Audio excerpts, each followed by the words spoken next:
welcome student. I am Parvez Ahmad, Assistant Professor, Department of Economics, HR College of Naur Saran. Today we are going to discuss topic from the paper Public Finance, and topic is Economic and Functional Classification of the Budget. कल के class में हम लोगों ने budget पढ़ लिया, budget के kinds पढ़ लिया, लेकिन इकोनॉमिक और फंक्शनल बेसिस पे भी बजट का क्लासिफिकेशन किया जाता है। तो यहाँ पे जो क्लासिफिकेशन है एक तरह से दो पार्ट में क्लासिफाइड होगा जो बजट है। एक है बैलेंस बजट, जिसे साउंड फाइनेंस का नाम दिया जाता है, और दूसरा है फंक्शनल बजट, यानी कि जिसे अनबैलेंस बजट का भी नाम दिया जाता है। तो जो यहाँ पे साउंड और इकोनॉमिक बजट है, जिसे बैलेंस बजट कहते हैं, ये क्लासिकल व्यू से प्रभावित जो बजट है उसको कहते हैं बैलेंस बजट।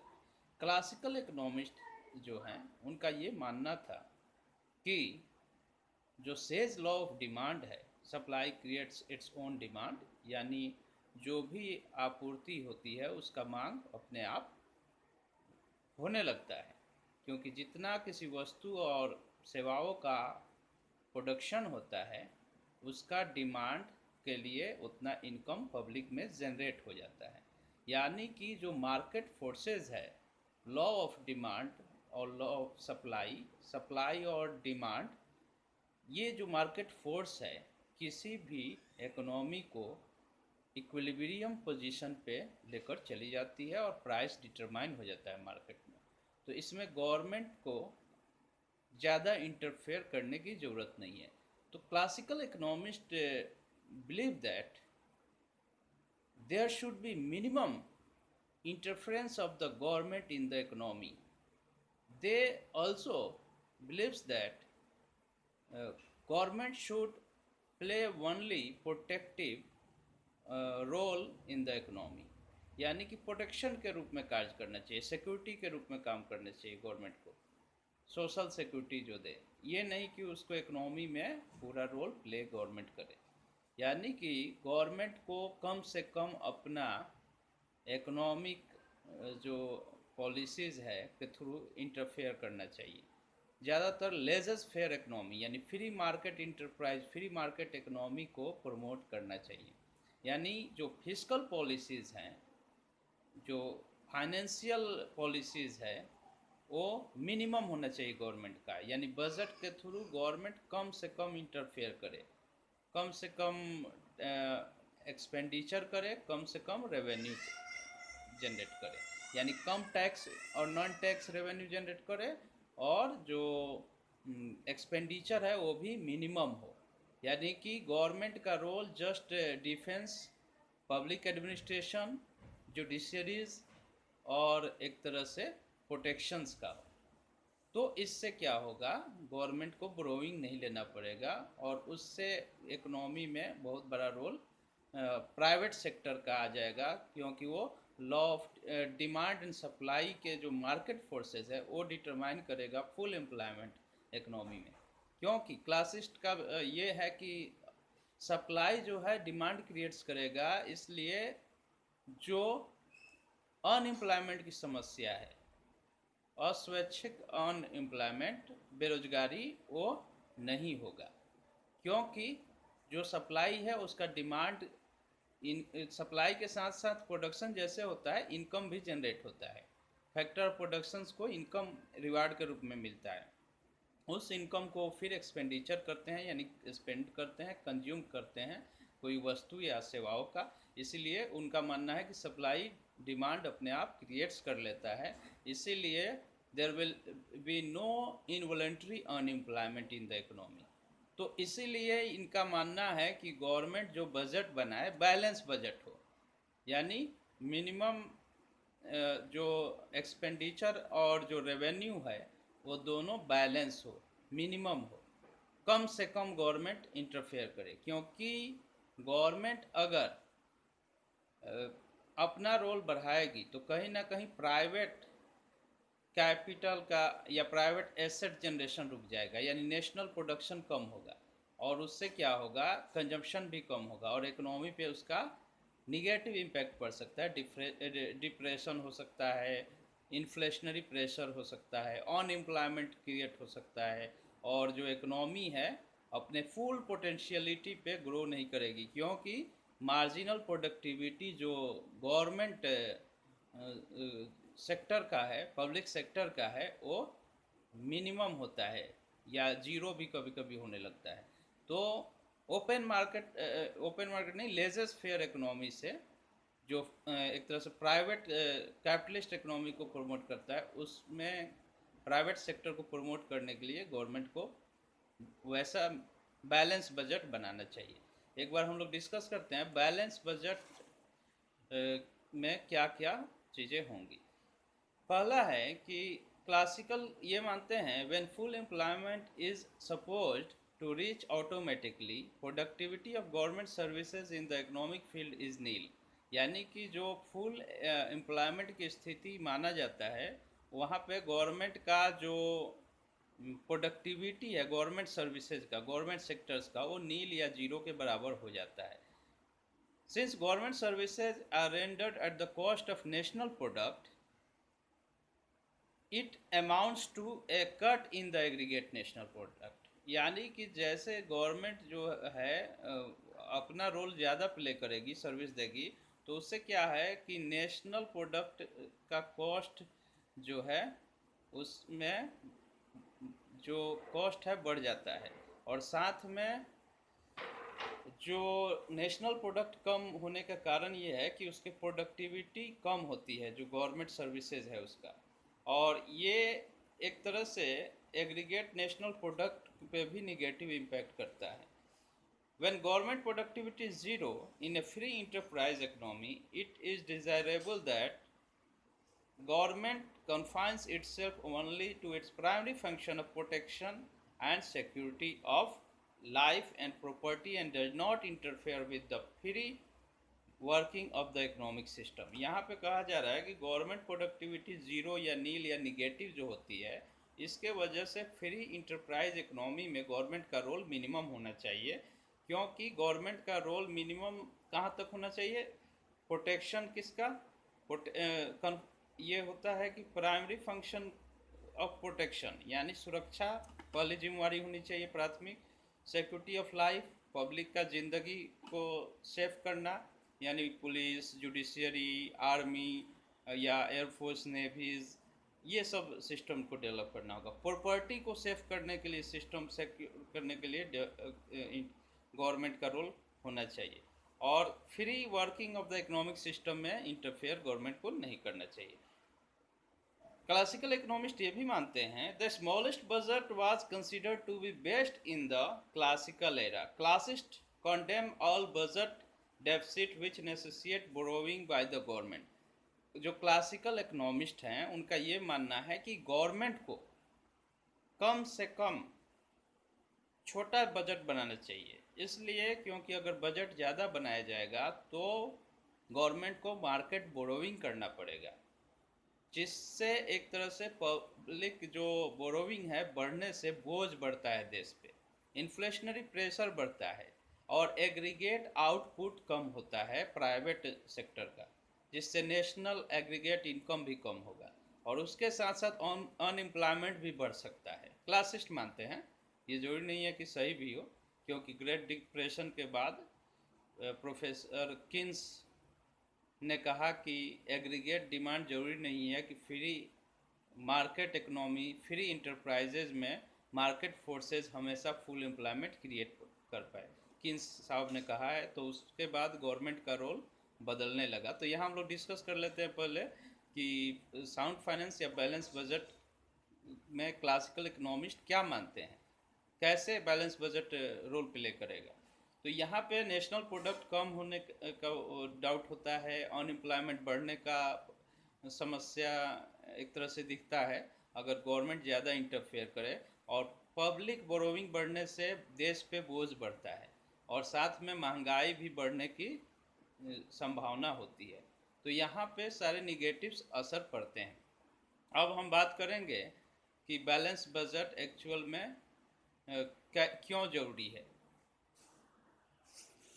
जो क्लासिस्ट का मानना था कि जो बैलेंस बजट है, बैलेंस इस सेंस में होना चाहिए कि जो करंट एनुअल जो आय है, रेवेन्यू है, वो जो व्यय है गवर्नमेंट का करंट, वो दोनों इक्वल होना चाहिए। यानी कि बैलेंस बजट होगा, यानी रेवेन्यू और एक्सपेंडिचर जो है वो इक्वल होना चाहिए, current annual revenue and expenditure. तो इसे बैलेंस बजट का नाम क्लासिस्ट देते हैं। The balance budget principles are recognized as a principle of sound finance in the orthodox economics और क्लासिकल इकोनॉमिस्ट। यानी कि जो बैलेंस बजट का जो सिद्धांत है, ये बहुत ये माना गया है कि ये प्रिंसिपल जो है क्लासिकल इकोनॉमिस्ट के नज़र में या और जो ट्रेडिशनल इकोनॉमिक्स है उसमें साउंड फाइनेंस का एक तरीका है, क्योंकि गवर्नमेंट पे बर्डन कम हो और जो मार्केट फोर्सेज है वो डिटरमाइन करे कितना इक्विलिब्रियम एम्प्लॉयमेंट है, कितना इक्विलिब्रियम प्रोडक्ट है, क्या इक्विलिब्रियम प्राइस है, क्या इनवॉलंटरी अनएम्प्लॉयमेंट अपने आप कम हो जाएगा और सप्लाई ऑलवेज अपना डिमांड क्रिएट्स कर लेगा, तो यहाँ पे समस्या नहीं होगी। लेकिन जहाँ गवर्नमेंट अनबैलेंस बजट बनाएगी वहाँ पे समस्या शुरू होगा, नेशनल प्रोडक्ट गिरेगा, अनएम्प्लॉयमेंट बढ़ेगा, फिर डिमांड कम होगा, इन्फ्लेशनरी प्रेशर बढ़ सकता है कि गवर्नमेंट अननेसेसरी एक्सपेंडिचर भी कर सकती है जो अनप्रोडक्टिव सेक्टर है, और पब्लिक डेट की वजह से देश पे इकोनॉमिक बर्डन, फाइनेंशियल बर्डन एक तरह से बोरोइंग की वजह से बढ़ जाएगा, और उस फाइनेंशियल बर्डन को रीपे करने के लिए गवर्नमेंट को एडिशनल टैक्सेशन भी इम्पोज करना पड़ सकता है सिटीजन्स पे। तो ये बहुत ही डेंजरस है। लेकिन किस स्थिति में क्लासिकल इकोनॉमिस्ट ने माना, क्या क्या कारण है कि बैलेंस बजट साउंड फाइनेंस होता है। पहला है, if the budget is unbalance the government has to borrow, the government market borrowing caused the reduction in loanable fund available to the private productive employment and investment activities। पहला कारण ये है sound finance balance budget को ये माना जाता है कि गवर्नमेंट अगर अनबैलेंस बजट बनाती है तो गवर्नमेंट को बोरो करना पड़ता है। वो बोरो करने की वजह से, उधार लेने की वजह से, जो लोनेबल फंड जो प्राइवेट सेक्टर्स के लिए है, जो प्रोडक्टिव एम्प्लॉयमेंट में एक्सपेंडिचर करते हैं, इन्वेस्टमेंट करते हैं, उनके लिए कम हो जाएगा, इन्वेस्टमेंट एक्टिविटीज़ कम हो जाएगा। और इसका प्रभाव जानते हैं, हम लोग डिस्कस कर चुके हैं, क्या होगा, प्रोडक्शन कम होगा, अनएम्प्लॉयमेंट बढ़ेगा, कंजप्शन डिमांड कम होगा, फिर अनएम्प्लॉयमेंट बढ़ेगा और टोटल देश का जीडीपी गिरता चला जाएगा, और साथ में गवर्नमेंट पे, देश पे पब्लिक डेट ट्रैप का भी समस्या आ सकता है।